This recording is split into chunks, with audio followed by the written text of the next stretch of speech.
And so for me, my relationship with Avis, and I've known him a long time, started with him as a favorite teacher, a mentor, a hero. Now I'm back as a colleague and as a friend. But early on, I was hooked. I was hooked with Avis, and he hooked me into journalism, and he hooked me into eventually teaching journalism as a career. It was obvious to me as a student, even as a freshman who knew nothing, it was obvious that Avis loved teaching. But as a colleague, I've come to appreciate that even more, that there are other aspects of being a faculty member, service work you do, writing you do. But for him, working with students and teaching is what motivates him, and that's what has sustained him through such a successful career. The following summer, before my senior year, Avis calls and says, "Hey, we need a sports editor for the U News. You want to do it? I think you could do it." And I said, okay, yeah, I'll do it. And so I hung up, didn't think anything of it. And then they came to campus, and I was like, oh yeah, I should probably go over to the U News. I think Avis asked me to be a writer or a reporter or something. And so I go to the U News, and they're like, no, you're the editor of the sports page. And I almost had a nervous breakdown. I was like, I don't know how to do any of these things. But Avis knew that I could, and I did.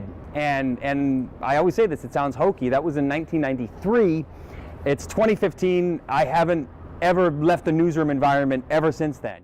We just clicked. Some people you just really gravitate toward, and I sure gravitated toward Avis Meyer. Huge fan of his, both personally and professionally.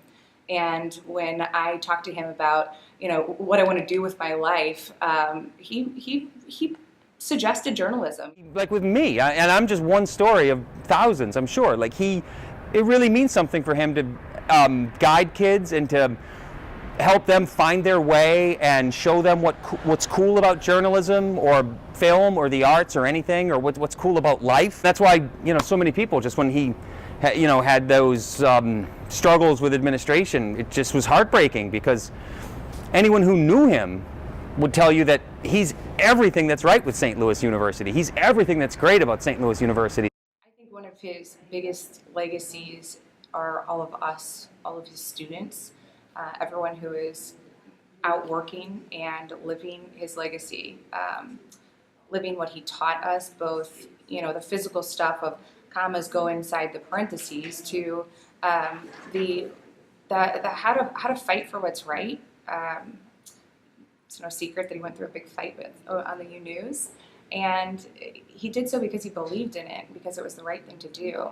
And to show that kind of chutzpah and passion, and is remarkable to see. And it's the sort of thing that you want to see out of leaders. It's the sort of thing that you want to see out of your professors.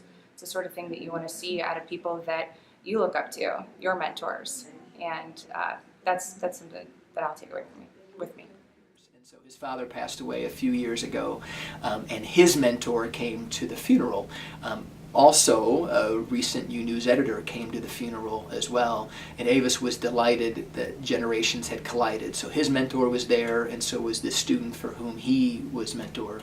And Avis introduced his mentor to this U News editor, and saying, this is my Avis Meyer. And the U News editor responded, we all need an Avis Meyer.